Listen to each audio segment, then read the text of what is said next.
In this Last Epoch guide, I'm going to show you my build that I'm using with Spellblade right now to go through level 400 corruptions. And this is pretty good. Now, 400 is kind of the limit with this. I am going to have to now start optimizing it a bit better. And that's why I'm doing this video, to showcase this build right now before I change it. Now, this is for all you dads out there that have jobs, have kids. You don't really have time to play for thousands of hours a week like everybody else. And you just want a build that doesn't cost a lot of gold, because this is in the merchant guild. And you don't need to like wait for drops if you're in the circle of fortune. I'll go through all of my gear, what it costs, and how it all works together. And I'll explain everything for you so you can understand how this all works together. Now, I do understand that Spellblade is a difficult class to work with. I don't know why they made it, like the defenses and stuff are not that great. So let's get into it and let's talk about this specific build and how you can go ahead and use this. First of all, we're going to talk about the gear, okay? Now, this is what I have. Now, I bought most of this stuff from the auction house as it is. So I bought this piece right here for like 2,000 gold. I didn't roll it. The strength is kind of useless, but it helps a little bit, I suppose. So we've got intelligence, armor, dexterity, intelligence. Now, you want to be speccing intelligence and dex for a couple of reasons. We'll talk about that soon. And we have neurotic resistance, and we have high neurotic resistance with this build because we get 1 ward per second per uncapped neurotic resistance. So anything past 75%, we get a buff with our neurotic resistance for ward. Now, we're going to be using ward as our main focus for this build for our defenses. This is the amulet we're rocking, so it's just got some elemental damage, increased cold damage, neurotic resistance again, and increased dodge rating. Now, I didn't really realize with this build, but the further you get into the corruptions, the more you're going to have to focus on dodge rating. It's actually quite important to stay alive with this class. On the sword, we are running the Eye of Reen with the 26% increased melee attack speed. This is because I want to try and get as much attack speed as possible. I purchased this straight from the auction house, did not roll it. I think it was like 4,000 or 5,000 gold. These are the stats for you. Now, I'm not going to get too into detail with what this does. I do have other videos on that, but essentially you can build a stack of Reens, and then what happens is each stack you get granted a 5% melee critical strike multiplier. Now, this is very important for this build because this build has 100% critical rate. So we want to be building up our critical strike multiplier. Now, if you want to, you can swap this out for this sword here, because this also has melee attack speed, but it has increased melee attack speed again, and also some movement speed. And we get ward buffs as well. So if you are struggling at the corruption 300s or 400s with this build, go and throw this on. It does help quite a bit. Now, I will say with this build, it's not too good with boss fights. So you're still going to have to like get out of the way of big AoE elemental damages and all that sort of stuff. That's just what you should be doing anyway. But this is not the best for like Oribus and stuff at high corruptions. But it works. You just have to kite a little bit.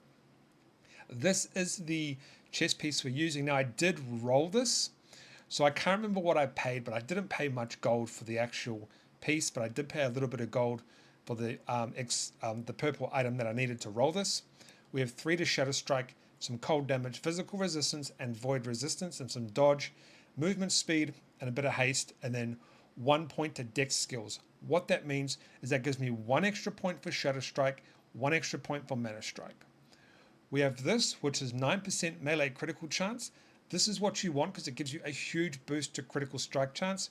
We also have some melee attack speed on this, some cold damage. Shred on armor is important as well.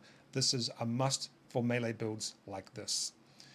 Now, remember, I bought all of this stuff on the cheap, so this isn't the most optimized gear. It's definitely not best in slot because right now the marketplace is expensive.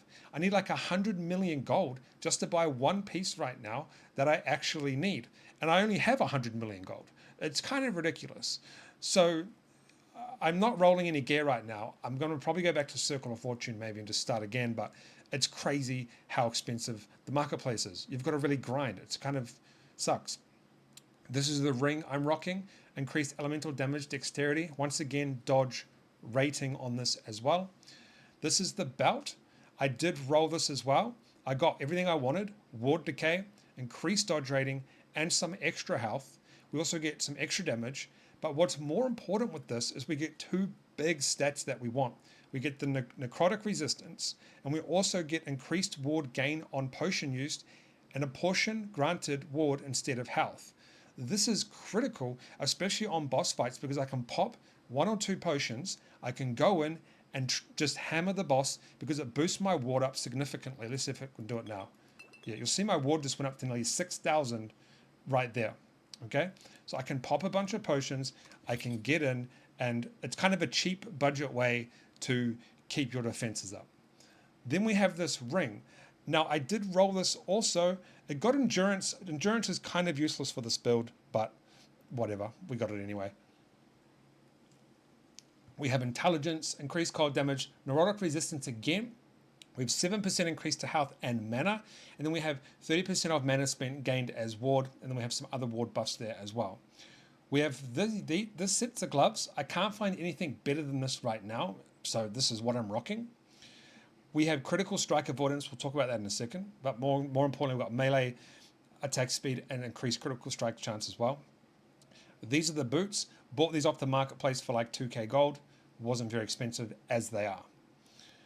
We've got movement speed, intelligence, all the dex, all the good stuff for this build. Bloody nib, some intelligence, and then we have cold penetration, which is important because every stack of bleed we have on us, we have cold penetration. We need cold penetration. Now, what this does is it gives us a stack of bleed on our body. So we actually take damage from having this when we do a melee hit. So what you want to do is you want to have your physical resistance as high as possible, because what this is going to do is when we have the bleed, because bleed is physical damage, we are not going to take as much damage from that. Okay, so that's the gear there. The idols are very basic. That is armor idols, dodge idols with resistances, neurotic resistances. Okay, that's all it is. And then we have one here for big health.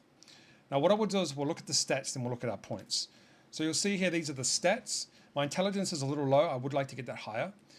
My resistances are a little low, but what I did is I sacrificed some of the resistances to get a high dodge rating.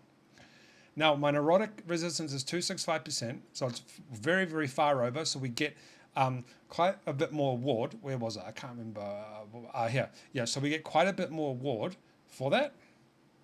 Now, what's more important here is our critical strike chance is 114%, but with our defenses, we have 84% of avoiding critical strikes. If you have it at 100, you'll avoid all critical strikes. So if you can get it to 100, that would be better, but 84 is fine. I still sometimes die to crits though, but these are the stats, okay? But dodge rating is very important for this build, and then you can just try and get your stats as close to this.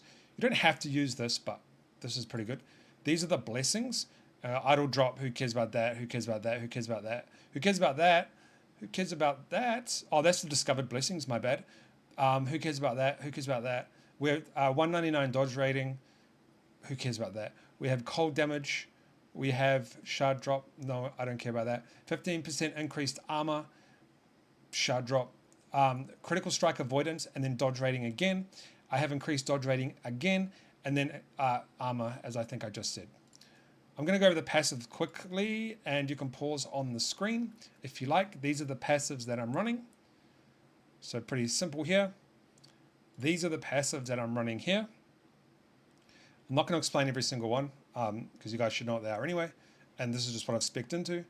And then these are the passives here, just for like ward, mana, and mana. Now you could potentially take some points out of mana and put it into more defensive skills, but the downside with this build and any Spellblade build is you're going to have a big mana problem. It just always happens. So you want to use your mana strike to build up mana as you're fighting as well. So you could take potentially more mana away and just use your mana strike more. Now let's go over the skills. These are the skills. You can pause the screen, have a look. I'll try and get a build planner for this. There might be one below. We'll think about it. These are the points here. These are the points here. Just pause the screen. These are the points here. And then these are the points here. Just to keep this video as short as possible for you to get to the point, here we go. And that's it, guys. That's this build. Very simple build. Now, keep in mind, it took me a long time to make this build because I was very limited on what I could actually get. Okay, so this is not best in slot by any chance, but this should do you to get from like 300, 200 to 400 corruption, 2, 3, 400 easily. 400 corruption and beyond, this is a little bit hard. You're going to have to probably build up a few more defenses. Now, we are also significantly reducing damage on this build. So my cold damage is at 500. I had it nearly at 700 before, but that's just how it is. You have to sacrifice damage sometimes for defenses. All right, guys, I'll see you in the next video.